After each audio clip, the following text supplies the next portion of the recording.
president's house, the strongest symbol of a young nation, was set on fire by a foreign army in a single night. It was August 1814, during the War of 1812. Washington was tense, but many believed the capital was safe. Inside the White House, President James Madison and his advisors still hoped the British would turn back. They would not. On August 19, 1814, British forces under Admiral Sir George Cockburn and General Robert Ross landed about 4,500 troops in the Chesapeake Bay. Their target was bold and humiliating. March on Washington, strike the heart of the United States, and leave it in ashes. By August 24th, the danger became real.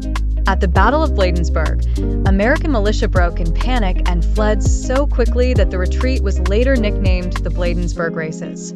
With almost no defense left, the road to the capital opened.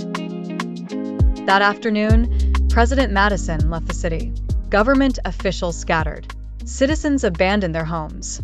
By nightfall, red-coated British soldiers were marching down Pennsylvania Avenue through an almost empty Capitol. When they reached the White House, they found the dinner table still set. Dolly Madison had departed only hours earlier, but not before ordering a portrait of George Washington saved from the walls. Servants cut the famous painting from its frame and carried it away just ahead of the invading troops.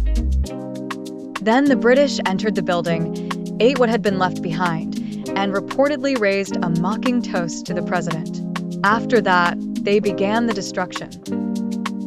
Furniture was piled high. Torches were thrown.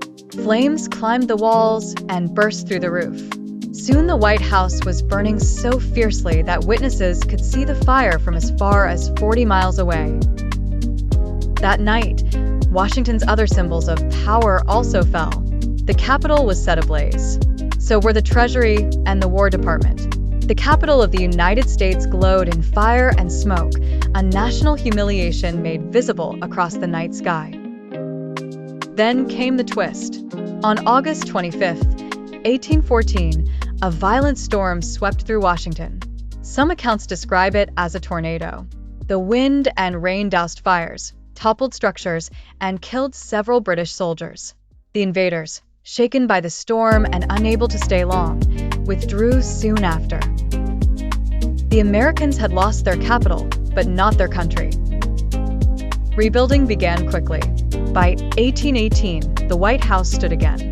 Its scorched stone walls were painted white to hide the burn marks, and over time the building became even more iconic than before.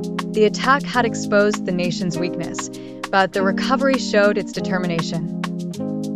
The burning of Washington remains one of the most dramatic moments in American history. One night of fire, one act of defiance, one storm that changed the outcome, and one nation that returned to rebuild what had been destroyed.